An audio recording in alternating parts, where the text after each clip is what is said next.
We're back talking about the FDA's recent authorization of Fuse e-cigarettes.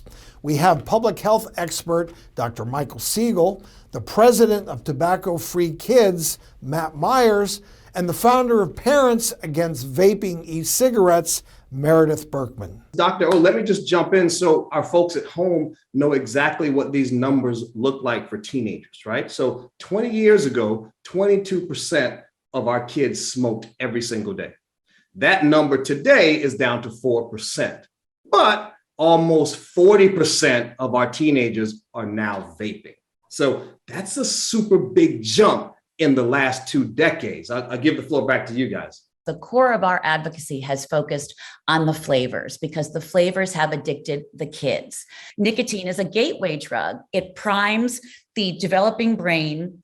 It reprograms it for further addiction. And that's why that is exactly what we are seeing. In the case of FDA's decision on Vuse, as was said earlier, they approved a tobacco flavored product. But I'll tell you why we have real concerns. And it's very much in line with what Matt said.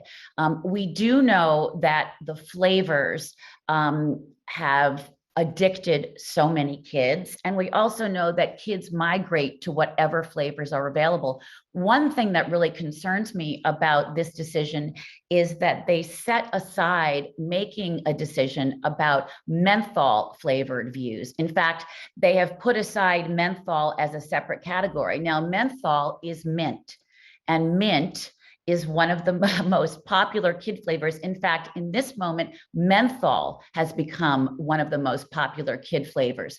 So these products were out there. They were being marketed to our kids.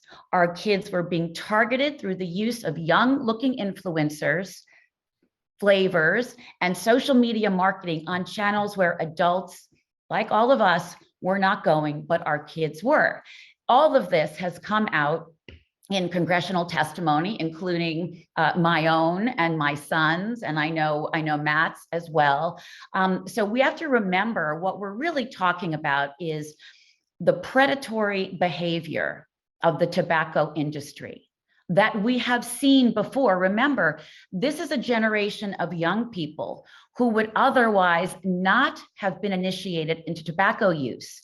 And we know that because before the entrance onto the market in late 2015, early 2016, of the most influential of these products, who shall remain nameless, but I think we all know what we're talking about, youth smoking rates in this country were the lowest they had ever been. I think around 6%. And that is because of decades of education and advocacy work by public health officials, including some like Matt Myers on this call. So this was avoidable, but for the fact that a new playbook showed up with bad actors who went after our kids. And that is why we hope that FDA will not approve any flavored products, and with the authorization, not the approval, of Vuse, that they will make very, very harsh consequences if Vuse's owner, which by the way is RJ Reynolds Tobacco Company, begins to market to kids, because the kids will follow whatever flavors are out there, including, in one case, we've heard that sometimes they taste like toffee. So we're really concerned about the ongoing predatory behavior of the tobacco industry, and we must protect our kids. Millions of them are already suffering terrible health consequences because of this.